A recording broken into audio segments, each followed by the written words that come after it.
Hello friends, a very good morning to all of you. आज का हमारा ये टॉपिक बहुत ही इंपॉर्टेंट है एंड टॉपिक है डेंगू फीवर के ऊपर। जी हाँ, जिस तरीके से आप देख रहे हो नंबर ऑफ केसेस इंडिया के अंदर डेंगू का बढ़ता ही जा रहा है, डेंगू फीवर का भी एंड सीवियर डेंगू फीवर का भी। तो आज हमारा एम ये है इस वीडियो को बनाने का कि कल को अगर डेंगू से रिलेटेड आपको कोई भी समस्या हो, कोई भी क्वेरी हो, आपको यहाँ वहां कहीं भी जाने की जरूरत नहीं है। जस्ट इस वीडियो पे आए, आपको इस वीडियो में हर एक जानकारी A to Z डिटेल मिलने जा रहा है एंड हमने इसे चैप्टर वाइज सजा रखा है ताकि कल को अगर आपको केवल ये देखना है कि डेंगू फीवर के अंदर क्या मैनिफेस्टेशंस होता है, क्या कुछ सिम्टम्स मिलता है, क्या कुछ साइंस मिलता है, तो जस्ट क्लिनिकल मैनिफेस्टेशन के चैप्टर को आप क्लिक करें एंड आपको जो चाहिए वो आपके सामने मिल जाएगा। कल को सपोज अगर आपको चाहिए कि डेंगू फीवर के अंदर कौन सा लैब टेस्ट करवाते हैं, किस दिन कौन सा लैब टेस्ट करवाना चाहिए, तो आप जस्ट लैब टेस्ट वाले चैप्टर पे जाएं, क्लिक करें, आपको लैब टेस्ट से रिलेटेड सारी जानकारियां वहीं पे मिल जाएंगी। तो ये वीडियो थोड़ा सा लंबा जरूर होने जा रहा है लेकिन इंफॉर्मेटिव बहुत है। मैं ये नहीं कह रहा हूं कि आप इस पूरे वीडियो को देखें एंड तक, लेकिन जहां आपकी जरूरत है उस वाले चैप्टर को क्लिक करके अपने जरूरत को पूरी जरूर कर लें। एंड लास्ट में आपको ये 4 क्वेश्चन का आंसर भी मैं देने जा रहा हूं जो डेंगू में हमेशा पूछा जाता है। पहला क्वेश्चन कि क्या बकरी का दूध डेंगू फीवर में दिया जा सकता है या नहीं। दूसरा क्वेश्चन, क्या डेंगू फीवर में प्लेटलेट ट्रांसफ्यूजन का कोई रोल है या नहीं, क्या प्लेटलेट ट्रांसफ्यूज करना भी चाहिए या नहीं। तीसरा क्वेश्चन, डेंगू फीवर में कई बार इचिंग, खारिश, खुजली देखी जाती है पूरे बॉडी में, तो क्या है इस खारिश के मायने। And fourth and most important question कि डेंगू फीवर में हाइपर पायरेक्सिया तक मिलता है, that is more than 106 Fahrenheit body का कोर टेम्परेचर हो जाता है। तो कैसे इस कोर टेम्परेचर से लड़ें, क्या कोई घरेलू उपाय भी है जिससे ये 106 का बुखार को भी तोड़ा जा सके। तो इन सारी चीजों पे आज चर्चा करेंगे इस वीडियो में। तो स्टार्ट करने से पहले एक बार फिर से बता दूं, मैं हूं doctor Anurag, MD in paediatrics and आप लोग देख रहे हैं हमारा चैनल किड ओ केयर।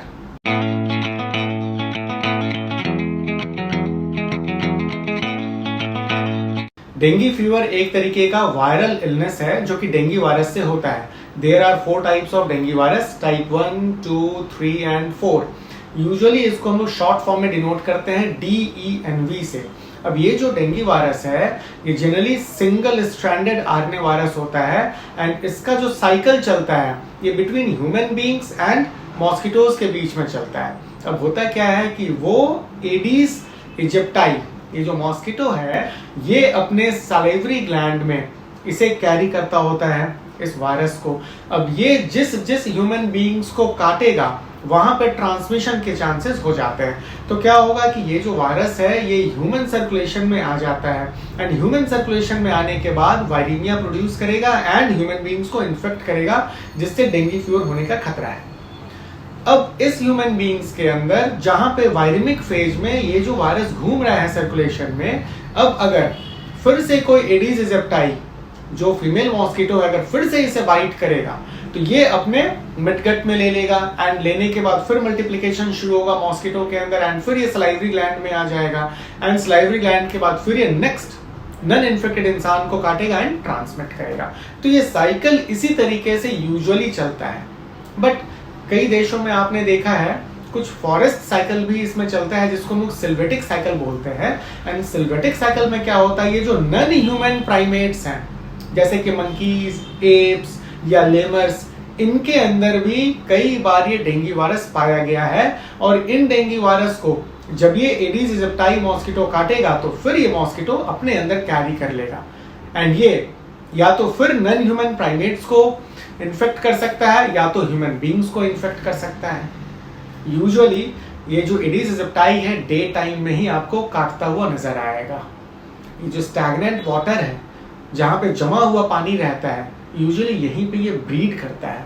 तो ये मैं आपको इसलिए बता रहा हूं क्योंकि अगर आप चेन, ये जो ट्रांसमिशन का चेन है, अगर आप इनको समझ लेंगे अच्छे से तो कल को प्रिवेंशन में बहुत इजी होगा। क्योंकि मैंने कई बार आपको बोला है प्रिवेंशन ही बचावा है, मतलब बचावा ही उपाय है। एंड अगर आपको साइकिल पता है, ट्रांसमिशन पता है, तो चेन को आप ब्रेक करेंगे तो बचाव ऑटोमेटिकली हो जाएगा। मोड्स ऑफ ट्रांसमिशन, किस किस तरीके से ह्यूमन बींग्स इन्फेक्ट हो सकते हैं, तो जनरली आप देखो तो 3 तरीके का मोड्स है। सबसे पहला जो मैंने जस्ट अभी आपको प्रीवियस सेक्शन में बताया था कि ये एक मॉस्किटो बॉर्न डिजीज है। कैसे? Aedes aegypti mosquito human beings को ट्रांसमिट करता है ये डेंगू वायरस। दूसरा ब्लड ट्रांसफ्यूजन एंड तीसरा वर्टिकल ट्रांसमिशन। तो सबसे पहले हम लोग बात करते हैं मॉस्किटो बॉर्न। तो मॉस्किटो बॉर्न में क्या होता है, अब यूजुअली ये जो मॉस्किटोज हैं, मॉस्किटोज के अंदर ये डेंगू वायरस सलाइवरी ग्लैंड में रहता है एंड जब ये मॉस्किटो ह्यूमन बींग्स को काटता होता है तो ये सलाइवरी ग्लैंड से ट्रांसमिट हो जाता है ह्यूमन सर्कुलेशन में एंड सर्कुलेशन में आने के बाद वायरेमिक फेज में आ जाता है ये वायरस। अब क्या है कि जब ह्यूमन बींग्स वायरेमिक फेज में है, इस फेज में अगर फिर से कोई एडीज इजिप्टाई जो कि फीमेल है वो फिर से अगर इसको बाइट करता है तो ये अपने मिडगट में ले लेगा एंड मिडगट में फिर इसका रेप्लिकेशन मल्टीप्लिकेशन होना शुरू होगा वायरस का एंड फाइनली ये सलाइवरी ग्लैंड में जाके बैठ जाएगा। एंड ये जो एडीज इजिप्टाई मॉस्किटो है ये लाइफ लॉन्ग कैरी करेगा इस वायरस को एंड जब ये काटेगा या तो नॉन ह्यूमन प्राइमेट्स को काट ले या तो फिर ह्यूमन बीइंग्स को काट ले तो वहां ये ट्रांसमिट करेगा इस वायरस को। पहला मोड हो गया। दूसरा मोड, सेकंड मोड है ब्लड ट्रांसफ्यूजन। हालांकि बहुत रेयरली देखा गया है कि ब्लड ट्रांसफ्यूजन से डेंगू एक से दूसरे में जाता है, लेकिन ब्लड ट्रांसफ्यूजन भी वन ऑफ द मोड है जहां पे या तो आप पैक्ड सेल ट्रांसफ्यूज कर रहे हो, होल ब्लड सेल ट्रांसफ्यूज कर रहे हो, इवन प्लेटलेट ट्रांसफ्यूजन में भी रिकॉर्ड हुआ है कि डेंगू वायरस ट्रांसमिट हो सकता है from blood products to non infected human beings. तीसरा जो थर्ड है that is vertical transmission. Vertical transmission का मतलब है कि मदर टू बेबी में ट्रांसफर हो जाना। तो मदर टू बेबी में ट्रांसफर होने के लिए 2 मोड है। पहला मोड है दैट इज अर्ली प्रेगनेंसी। अगर अर्ली प्रेगनेंसी में कभी मदर को डेंगू फीवर हुआ है तो बेबीज में एज सच डेंगू फीवर के साथ तो बच्चे नहीं आते हैं, लेकिन कुछ कॉन्जेनाइटल एनोमलीज देखा गया है, मालफॉर्मेशंस देखा गया है, वो बच्चों में हो सकता है। हालांकि बहुत रेयर है ये। बट जो दूसरा है vertical transmission that is perinatal. Perinatal कहने का मतलब है कि जब बेबी होने वाला है, होने से ठीक 2 हफ्ते के अंदर अगर मदर को डेंगू फीवर हुआ है तो ये जो डेंगू वायरस है ये ट्रांसमिट हो जाएगा बेबीज में एंड यहाँ पे डेंगू फीवर ये कर सकता है न्यूबॉर्न बेबीज को। तो ये कुछ 3 टाइप ऑफ मोड्स था जहां से ये डेंगू वायरस ट्रांसमिट हो सकता है ह्यूमन बीइंग्स में एंड इसको भी जानना आपको बहुत जरूरी है क्योंकि जैसा मैंने आपको पहले ही बताया, अगर आप मोड्स ऑफ ट्रांसमिशन जानेंगे तभी आप इस चेन को तोड़ सकेंगे एंड प्रिवेंट कर सकेंगे from dengue. Incubation period, dengue fever का इंक्यूबेशन पीरियड होता है 3 days to 14 days। अब इंक्यूबेशन पीरियड कहने का क्या मतलब है? इसका मतलब ये है कि जिस दिन मॉस्किटो ने आपको बाइट किया है उस दिन से लेकर वो दिन जिस दिन आपने फर्स्ट टाइम मैनिफेस्ट किया है डेंगू फीवर को, एंड यूजुअली आप देखो तो डेंगू फीवर के रूप में ही मैनिफेस्ट होता है। तो यूजुअली ये जो टाइम गैप है, ये टाइम गैप देखा गया है 3 days to 14 days। कहने का मतलब अगर आज किसी को एडीज इजिप्टाई फीमेल मॉस्किटो जो कि कैरी कर रहा है डेंगू वायरस को, आज अगर उसने बाइट किया है किसी ह्यूमन बीइंग को तो तीसरे दिन से लेके 14वें दिन के बीच में कभी भी डेंगू फीवर के सिम्टम्स मैनिफेस्ट हो सकते हैं।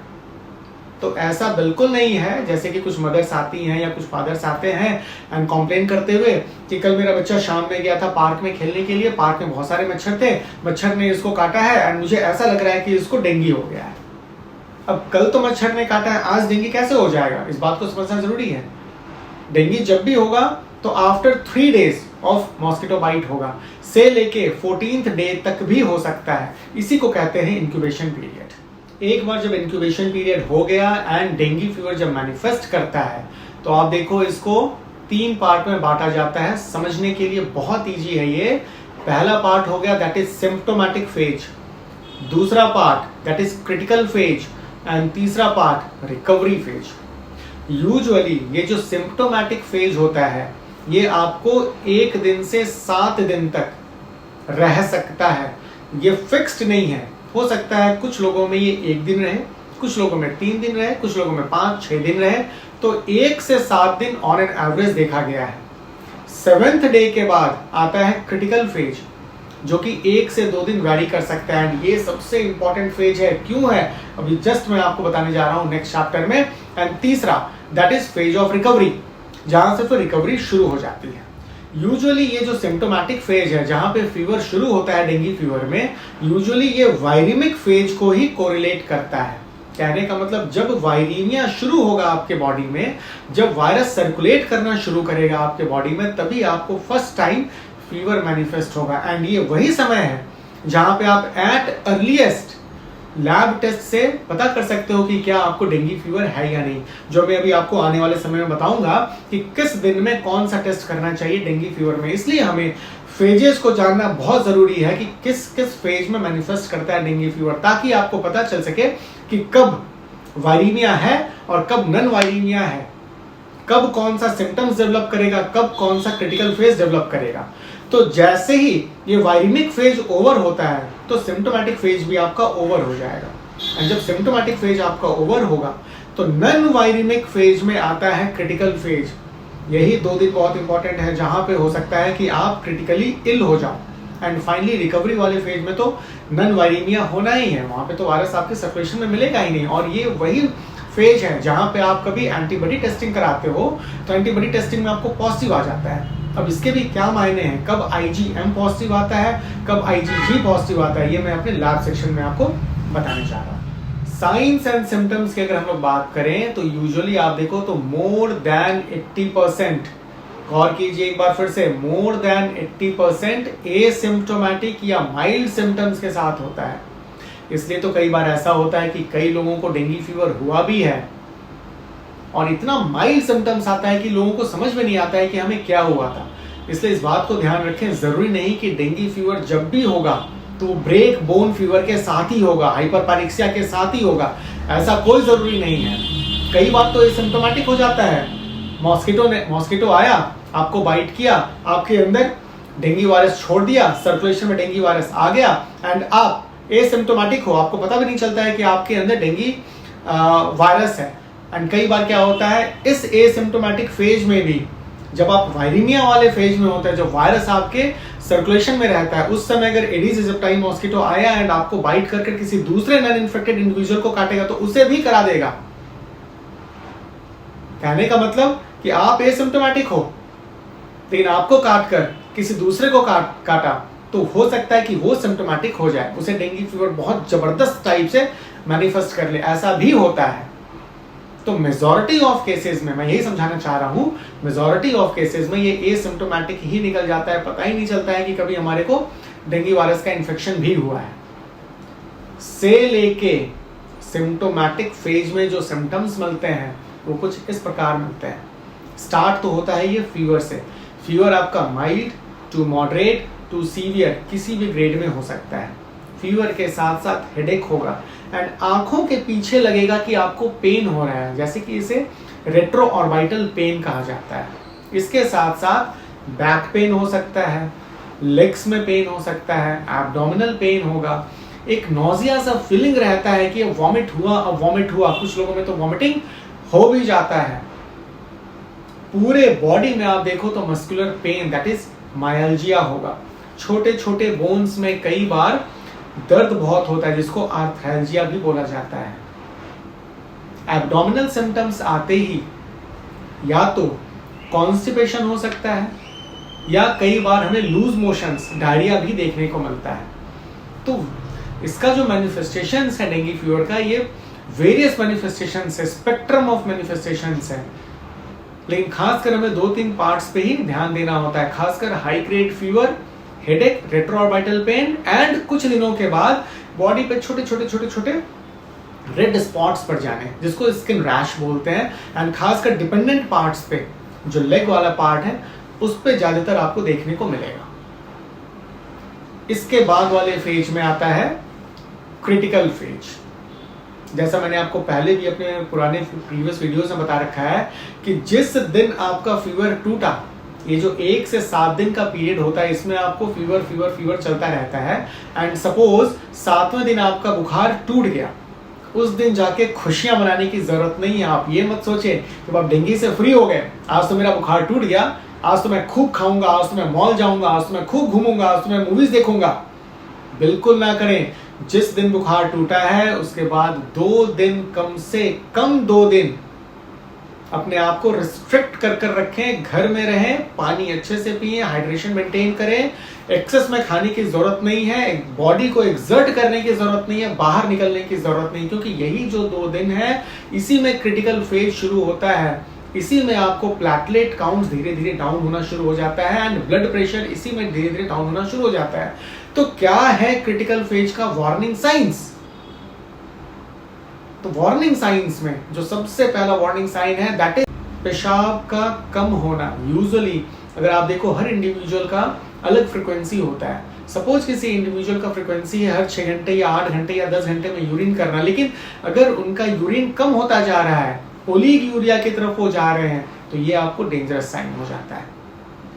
तीसरा डेंजरस साइन, अचानक से चक्कर का आना, ऐसा महसूस होना, लाइट हेडेडनेस होना, ऐसा महसूस होना कि सर बिल्कुल चक्कर खा रहा है, वीकनेस आपको बहुत लग रही है, बेड से आपको उठने का मन तक नहीं कर रहा है। ब्लड प्रेशर अगर आप मेजर करते हो तो ब्लड प्रेशर धीरे धीरे धीरे लो होता जा रहा है। छोटे छोटे छोटे कहीं से भी ब्लीडिंग होना, किसी भी साइड से, जैसे कि नोज से ब्लीडिंग होना, एपिस्टैक्सिस जिसको बोलते हैं, माउथ से, गम्स से ब्लीडिंग हो जाना, यूरिन आप कर रहे हो तो यूरिन का रेड हो जाना, स्टूल पास करते हो आप तो स्टूल में ब्लड का आना। कहने का मतलब कि बॉडी के किसी भी साइड से अगर ब्लड आ रहा है या स्किन के ऊपर ब्लड के वो धब्बे बन जाने, पिटेकिया या परप्यूरा जिसको बोलते हैं, तो ये डेंजर साइंस को बताता है।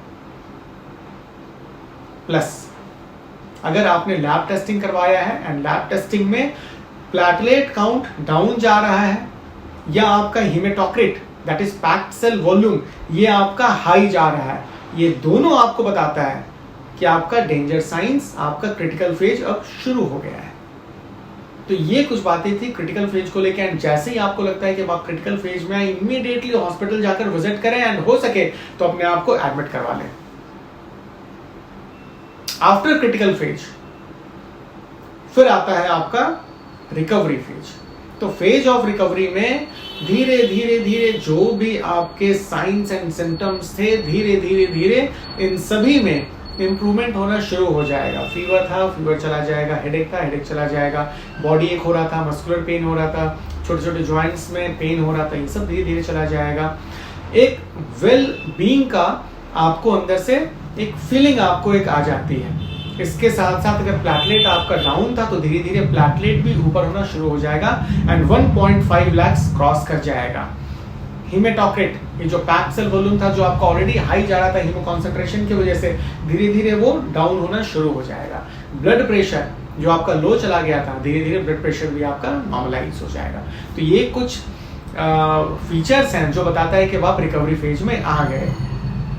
यहीं पे मैं आपको आंसर दे दूं, रिकवरी फेज में इचिंग, मैंने पहले भी आपको बताया था स्टार्टिंग में कि आके डेंगू फीवर में ये जो इचिंग होता है इसके क्या मायने हैं। तो इचिंग होने का मतलब है कि अब आप रिकवरी फेज में आ गए हो, तो ये आपके लिए एक अच्छी बात है।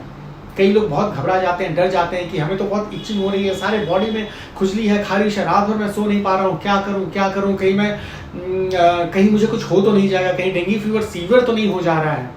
तो उनको मैं यही बताना चाहता हूं कि अगर आपको इचिंग आ रही है, खारिश आ रही है, तो अब आप सेफ हो जाएं, अपने आप को सेफ महसूस करें, क्योंकि अब आप रिकवरी फेज में आ चुके हो। अब 1-2-3 दिन में आप रिकवर हो जाओगे। हाँ, बहुत ज्यादा अगर आपको खारिश है, इचिंग है, तो आप कोई भी एंटी हिस्टामिनिक जो अच्छी सी आती है मार्केट में, अपने डॉक्टर की सलाह से आप ले सकते हैं। और जो कैलामिन कंटेनिंग मॉलिक्यूल कंटेनिंग जो लोशन होता है, बॉडी लोशन, आप उसे यूज कर सकते हैं दिन में 2 बार। इससे इचिंग में आपको काफी राहत मिल जाती है। इन्हीं फेजेस ऑफ मैनिफेस्टेशंस के साथ मैं आपको एक्सप्लेन कर दूं, ये जो डेंगू फीवर है इसको यूजुअली 2 पार्ट में क्लासिफाई किया गया है, डेंगू एंड सीवियर डेंगू। तो डेंगू कहने का मतलब है जहां पे blood pressure and platelet count आपका नॉर्मल रहता है एंड जस्ट जो मैनिफेस्टेशंस मैंने अभी आपको बताया है, क्लिनिकल फीचर्स बताया है, इन्हीं फीचर्स के साथ पेशेंट प्रेजेंट करते हैं, तो ये डेंगी के अंदर क्लासिफाई होता है।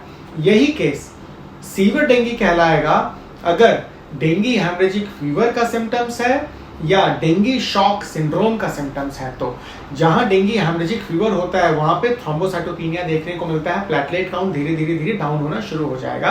एंड जहां डेंगी शॉक सिंड्रोम की बात करें तो वहां पे ब्लड प्रेशर भी लो होना शुरू हो जाता है एंड लोग शॉक में चले जाते हैं।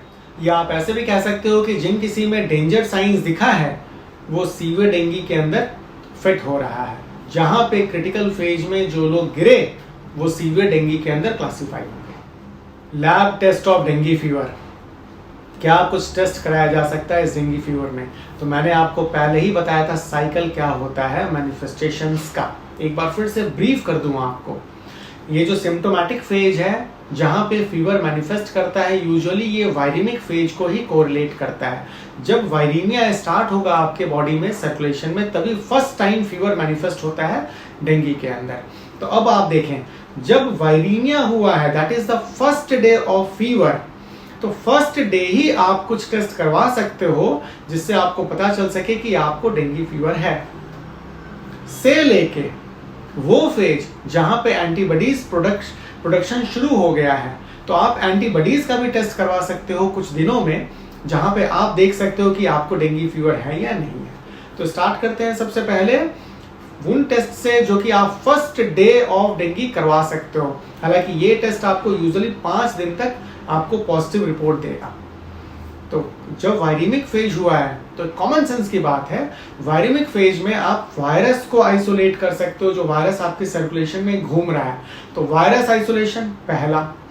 ये वायरस का जो न्यूक्लिक एसिड है, अगर आपके पास न्यूक्लिक एसिड को पकड़ने का कोई टेस्ट है तो आप वो टेस्ट करवा सकते हो। या तीसरा, ये जो एंटीजेनिक कंपोनेंट है वायरस का, इस एंटीजन को अगर पकड़ने के लिए कोई टेस्ट अवेलेबल है तो आप ये टेस्ट करवा सकते हो। तो जो सबसे पहला टेस्ट है ये वायरस आइसोलेशन है। जनरली वेरोसेल कल्चर में ये किया जाता है, हालांकि थोड़ा सा टाइम कंज्यूमिंग है एंड थोड़ा सा कॉस्टली भी हो जाता है, इसलिए हर जगह अवेलेबल नहीं है। तो पहला टेस्ट को भी हम लोग रहने देते हैं। सेकेंड टेस्ट, जहां पे मैंने बोला कि न्यूक्लिक एसिड को आप डिटेक्ट कर सकते हो, तो through RT-PCR, that is reverse transcriptase polymerase chain reaction, और आजकल तो रियल टाइम आ गया है, तो आप इस RT-PCR के थ्रू न्यूक्लिक एसिड को डिटेक्ट कर सकते हो। फर्स्ट डे में भी ये पॉसिबल है। एंड तीसरा टेस्ट, जैसा मैंने बोला कि कुछ एंटीजेनिक कंपोनेंट, खासकर NS1 एंटीजन, तो NS1 एंटीजन को भी आप, ये बहुत स्पेसिफिक होता है डेंगू वायरस के लिए, आप इसको फर्स्ट डे में डिटेक्ट कर सकते हो।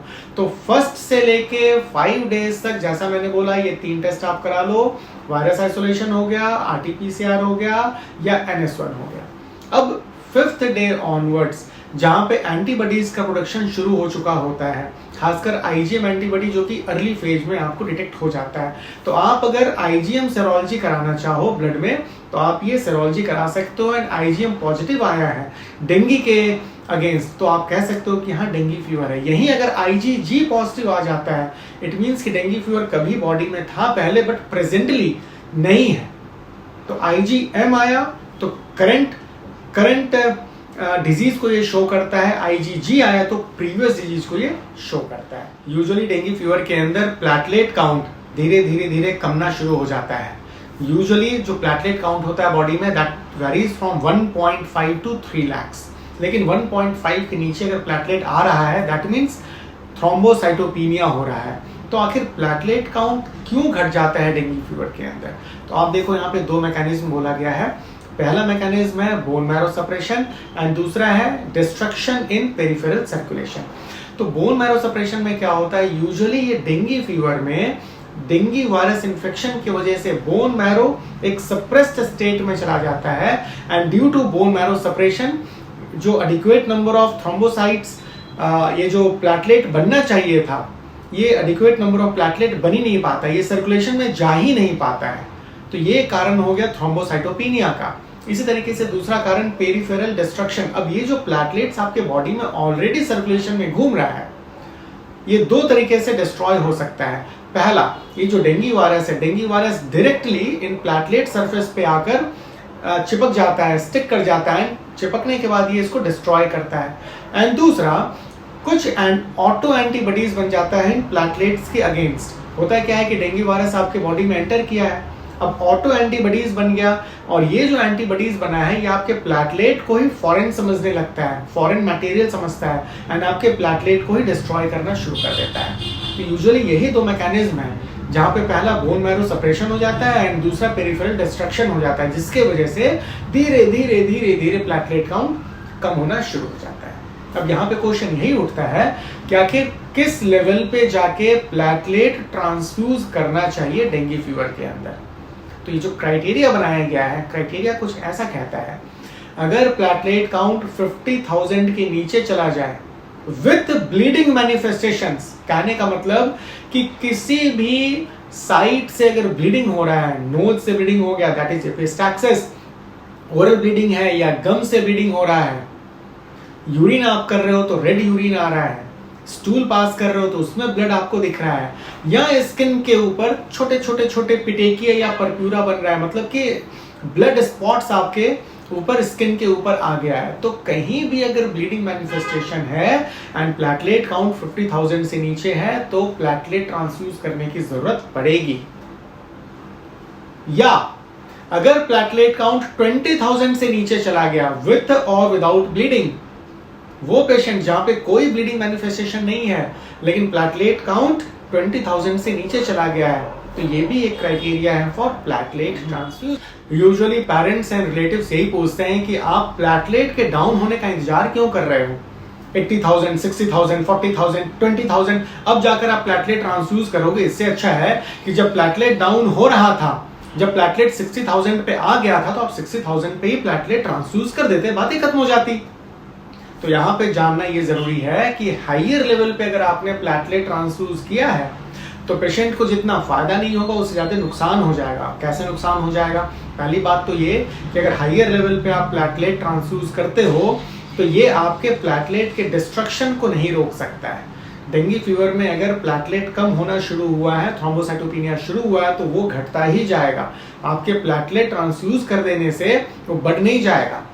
एंड दूसरी बात, डेंगू फीवर में ऑलरेडी फ्लूइड ओवरलोड हो रखा होता है, फ्लूइड लीक होता है इंट्रावास्कुलर स्पेसेस से, ये फ्लूइड लीक होता रहता है। आपने देखा होगा कई सारे पेशेंट्स में अनासारका होते हुए चेहरे का स्वेलिंग हो जाता है, आंखों के चारों ओर स्वेलिंग रहता है, पैर बिल्कुल सोलन से रहते हैं, फूले फूले वैसे रहते हैं, पेट में थोड़ा पानी सा आ जाता है, इसको असाइटिस बोलते हैं। तो ऑलरेडी जहां पे फ्लूइड ओवरलोड हो रखा है वहां पे आप और प्लेटलेट डाल रहे हो, आप और फ्लूइड ओवरलोड कर रहे हो एंड पेशेंट को बीमार कर रहे हो।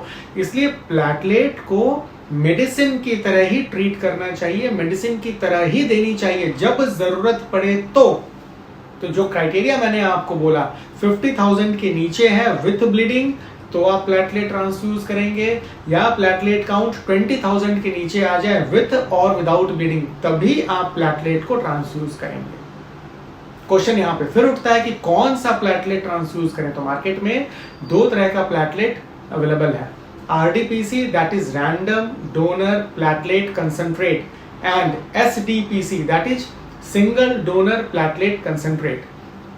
RDPC 50 ml के बैग में आता है, SDPC 200 ml के बैग में आता है, यूजुअली ये जंबो पैक के नाम से फेमस है।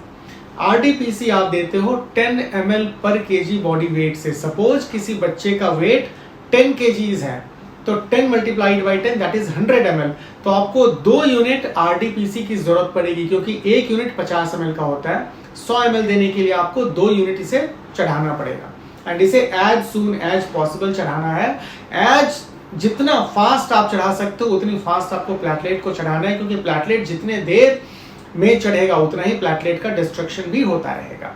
इसी तरीके से SDPC जो सिंगल डोनर प्लेटलेट कंसंट्रेट है, ये 1 यूनिट ही सफिशिएंट है।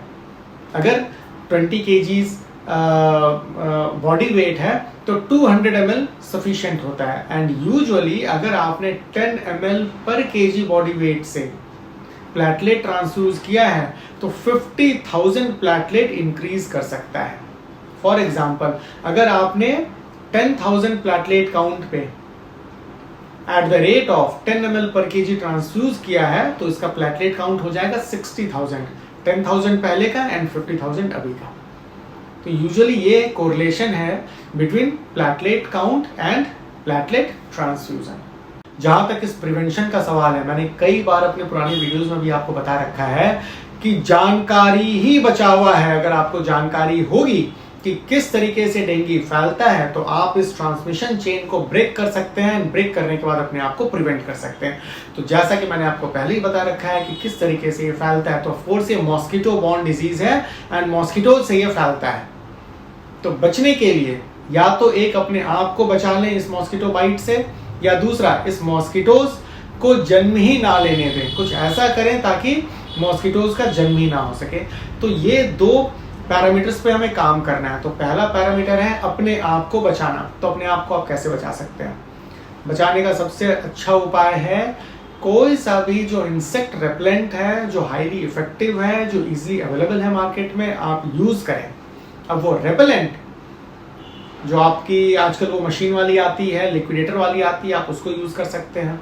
आपकी छोटी छोटी टिकिया आती है मैट्स टाइप में, आप उसको यूज कर सकते हैं। बहुत सारा कॉइल्स आपका आता है, आप उसे यूज कर लो। कई बार तो आप देखो तो आजकल आपके स्मार्टफोन्स में कुछ रेपेलेंट्स, कुछ एप्स भी आता है जिसमें अल्ट्रासोनिक वेव्स निकलता है, आप उसे भी इंस्टॉल करके ओवरनाइट लगा सकते हैं। इसके अलावा मॉस्किटो नेट को आप यूज कर सकते हैं अपने आप को बचाने के लिए। अगर आप अपने पहनावे की बात करें तो आपको फुल स्लीव कपड़े पहनने होते हैं। आप जितने हाफ स्लीव पहनोगे या कट स्लीव पहनोगे, आपका ये एक्सपोज रहेगा फोर आर्म, यहाँ पे ये काट कर जाएगा आपको, तो आपको फुल स्लीव पहनना होता है।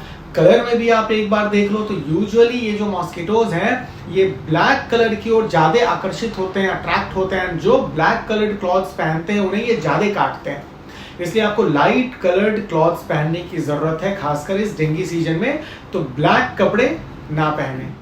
प्लस कुछ आजकल क्लॉथ्स भी आता है परमेथ्रिन ट्रीटेड, तो आप वो परमेथ्रिन ट्रीटेड क्लॉथ्स को यूज कर सकते हैं, क्योंकि परमेथ्रिन बहुत ही अच्छा मॉस्किटो रेपेलेंट होता है।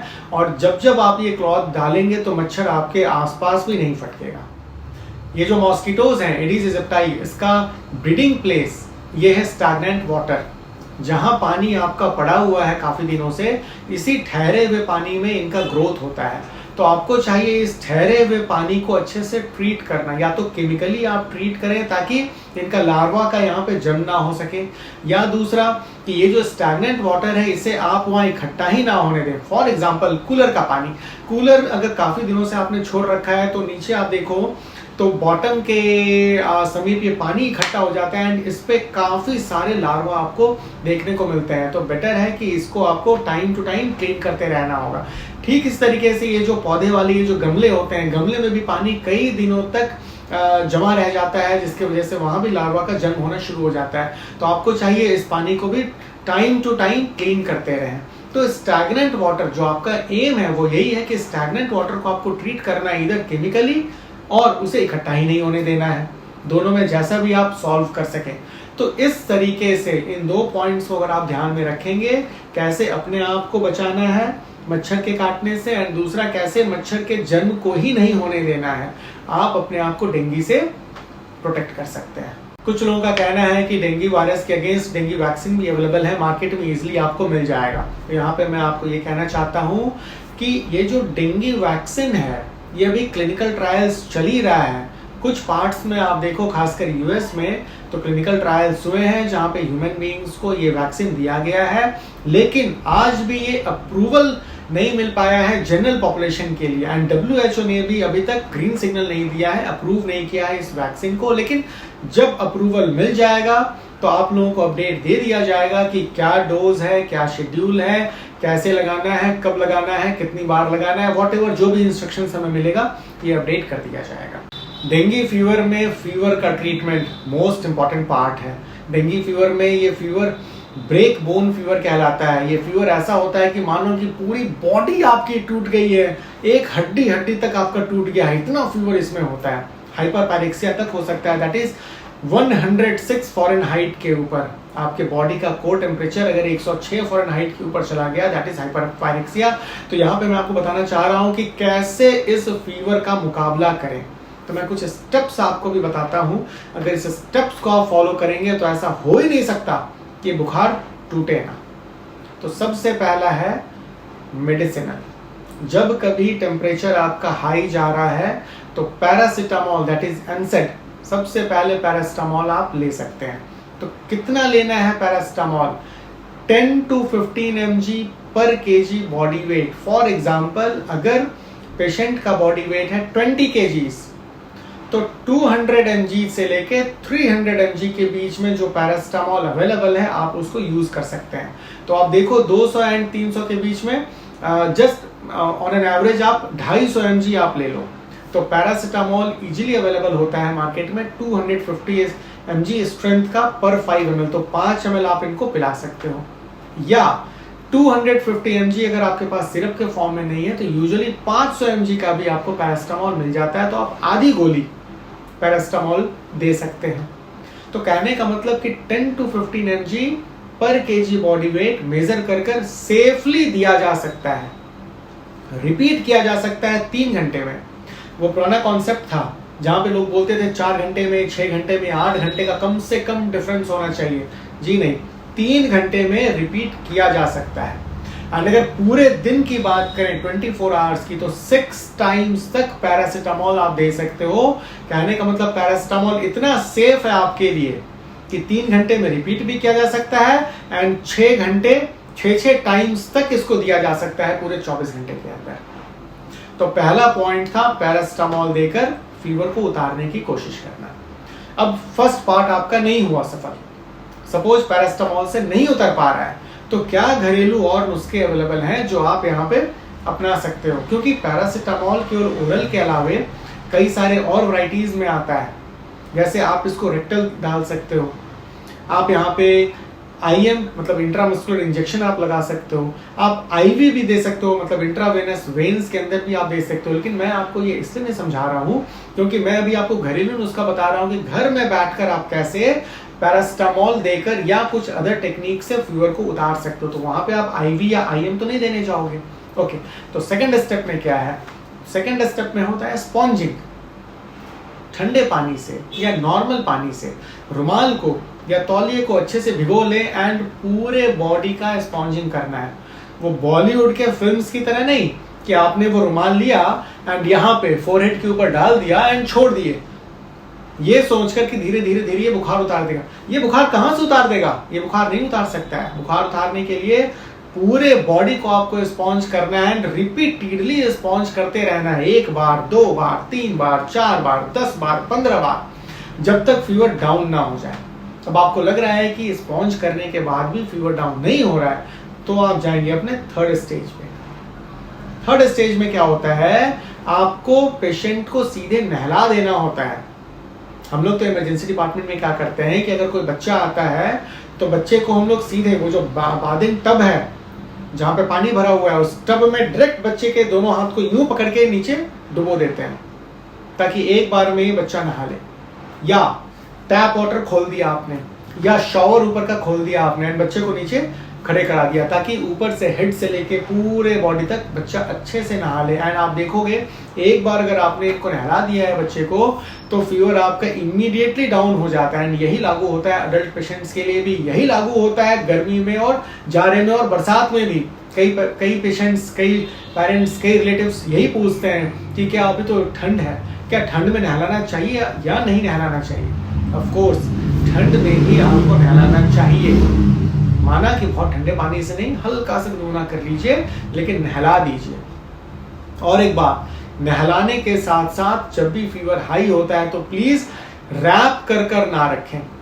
कई बार हमने देखा है कि क्रॉस बहुत टाइट सा होता है, या कंबल से, ब्लैंकेट से पेशेंट को लपेट दिया जाता है। तो ये गलती कभी ना करें, रैप कर नहीं रखना है, क्योंकि आप जितना रैप कर रखेंगे उतना ही टेम्परेचर और हाई जाएगा। अब नहलाने के बाद भी आपको लग रहा है कि टेम्परेचर डाउन नहीं हो पा रहा है, तो आपको नेक्स्ट स्टेप पे जाना होगा, fourth step. And fourth step पे जब आप जाते हो तो आप आइस पैक्स लगाते हो। जी हाँ, फ्रिज में से आइस पैक्स निकालें एंड आइस पैक्स को रख दें गर्दन के पीछे, गर्दन के साइड में, एक्जिला में, ग्रोइन में एंड थोड़ा सा इस बैक वाले पोर्शन में। यहाँ पे आइस आइस पैक्स लगाकर छोड़ दें, धीरे धीरे धीरे आप देखेंगे तो टेम्परेचर डाउन हो जाएगा। तो मैं आपको यही समझाना चाह रहा हूँ कि ये सब स्टेप्स को, ये सब मेथड्स को आपको अपनाना चाहिए ताकि फीवर डाउन हो। लेकिन लोग तो यहाँ घबरा कर इन सब मेथड्स को अपनाते ही नहीं है। उनको ऐसा लगता है कि हम लोग डेंगू के फीवर को उतार रहे हैं, कहीं पेशेंट को निमोनिया ना हो जाए। ना घबराए निमोनिया के लिए, निमोनिया ऐसे नहीं होता है। और अगर अब इस स्टेप पे भी फीवर नहीं टूट रहा है तो नेक्स्ट स्टेप तो फिर आपको अपने पास वाले हॉस्पिटल में, क्लिनिक पे या नर्सिंग होम में आपको जाना पड़ेगा। वहां पे जाके हो सकता है आपको एडमिट भी होना पड़े, क्योंकि आफ्टर एडमिशन आपको ये जो एनसेड है, खासकर पैरास्टामोल, ये आपको डिफरेंट रूट से दिया जाएगा। हॉस्पिटलाइज्ड पेशेंट्स में पैरास्टामोल के अलावे कुछ और एनसेड भी दिया जा सकता है या नहीं, जैसे कि आइबुप्रोफेन या मेफेनेमिक एसिड। तो यहाँ पे ये जानना बहुत जरूरी है कि पैरास्टामोल बहुत ही सेफ एनसेड के अंदर आता है एंड यूजुअली प्लेटलेट काउंट को डाउन नहीं करता है, थ्रोम्बोसाइटोपेनिया प्रोड्यूस नहीं करता है, ना ही ये ब्लीडिंग मैनिफेस्टेशन करवाता है। जबकि कुछ अदर एनसेड, खासकर आइबुप्रोफेन या मेफेनेमिक एसिड, जनरली ये जो कैटेगरी के मेडिसिन होते हैं ये ब्लीडिंग मैनिफेस्टेशंस करवाते हैं, ये प्लेटलेट फंक्शंस को थोड़ा ऑल्टर कर देते हैं, जिसके वजह से ब्लीडिंग हो सकती है बॉडी में। तो डेंगू में ऑलरेडी ब्लीडिंग का खतरा रहता है एंड प्लस आपने अगर आइबुप्रोफेन या मेफेनेमिक एसिड दे दिया तो ब्लीडिंग और आपकी बढ़ जाएगी। इसलिए डेंगू फीवर के अंदर जो सेफेस्ट एनसेड है दैट इज पैरास्टामोल। तो पैरास्टामोल को आप इजीली यूज कर सकते हैं। वहीं पे हॉस्पिटलाइज्ड पेशेंट्स में फिर क्वेश्चन आता है कि क्या एंटीबायोटिक यूज किया जाए या नहीं यूज किया जाए। डेंगू एज पर अगर आप जस्ट डेंगू फीवर की बात करें तो अलोन इसमें एंटीबायोटिक की कोई रिक्वायरमेंट नहीं होती है, क्योंकि डेंगू फीवर, जैसा कि मैंने आपको पहले ही बोला, ये एक वायरल फीवर है एंड ऐसी कोई एंटीवायरल मेडिसिन अवेलेबल नहीं है या एंटीबैक्टीरियल मेडिसिन अवेलेबल नहीं है जो इस वायरस के अगेंस्ट काम करे। तो एंटीबायोटिक का एज सच डेंगू फीवर में कोई रोल नहीं है। लेकिन वहां पे जब आपने इन्वेस्टिगेशंस करवाया है, टेस्ट करवाया है या क्लिनिकली आपको लग रहा है कि कुछ सेकेंडरी बैक्टीरियल इन्फेक्शन है इस पेशेंट में, उस केस में आपको एंटीबायोटिक देने की जरूरत पड़ती है। तो वहां पे एंटीबायोटिक हमें देना पड़ता है अगर सेकेंडरी बैक्टीरियल इन्फेक्शन का कोई इंडिकेशन है। तो डेंगू फीवर के ट्रीटमेंट के संदर्भ में बार बार ये क्वेश्चन आता है, बकरी का दूध, बकरी का दूध, बकरी का दूध। डेंगू फीवर, ये जो सीजन चलता है डेंगू फीवर का, उस समय आप देखो तो बकरी के दूध का, गोट मिल्क ब्लैक में बिकता होता है, मिलता तक नहीं होता है लोगों को। लोग हजारों लाखों भी खर्च करने को तैयार हो जाते हैं, लेकिन फिर भी गोट मिल्क नहीं मिलता है। आखिर क्या है इस गोट मिल्क के पीछे राज? गोट मिल्क क्या सच में प्लेटलेट को बढ़ा देता है? तो यहाँ पे सबसे पहला मेरा आंसर है, एक वर्ड का आंसर है, that is no, NO, no. Platelet कभी नहीं बढ़ता है इस गोट मिल्क से। लेकिन गोट मिल्क क्यों प्रेफरेबल है डेंगू में, जरा सा ये भी समझ लें। अब जहां तक गोट मिल्क है, बफेलो मिल्क है या काउ मिल्क है, आप देखें तो कॉम्पोजिशन ऑलमोस्ट सेम होता है, थोड़ा सा वेरी करता है। फॉर एग्जाम्पल, फैट का एग्जाम्पल आप ले लो तो फैट आपको बफेलो मिल्क में सबसे ज्यादा मिलता है, काउ मिल्क में थोड़ा सा कम मिलता है, गोट मिल्क में बहुत कम मिलता है।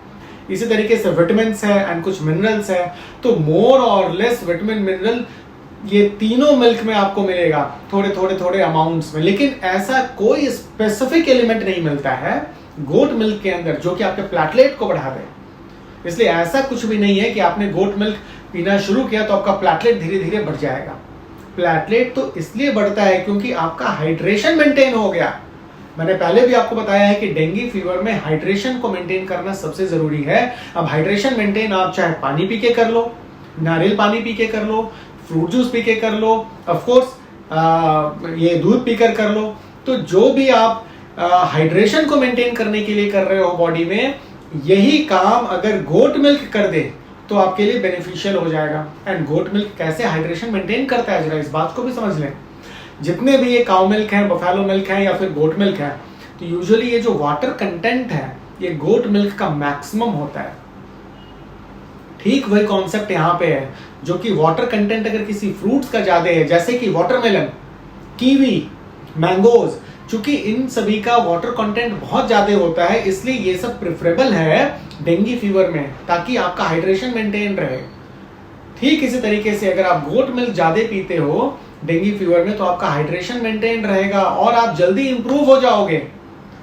तो मैं आपको यही एडवाइस देना चाह रहा हूं, यही बताना चाह रहा हूं कि of course goat milk preferable जरूर है डेंगू फीवर में, क्योंकि ये आपके हाइड्रेशन को मेंटेन करेगा। लेकिन गोट मिल्क ये समझ कर ना पिए, ये सोच कर ना पिए कि आज मेरा प्लेटलेट काउंट 25,000 है और आज मैंने गोट मिल्क पी लिया तो कल मेरा प्लेटलेट काउंट 75,000 हो जाएगा, गोट मिल्क से प्लेटलेट मेरा बढ़ जाएगा। जी नहीं, ऐसा नहीं होता है। प्लेटलेट नहीं बढ़ेगा लेकिन गोट मिल्क आपको हार्म भी नहीं करेगा। ऑफ कोर्स यूजफुल जरूर है आपके हाइड्रेशन को मेंटेन करने के लिए। तो ये कुछ बातें थी डेंगू फीवर से रिलेटेड।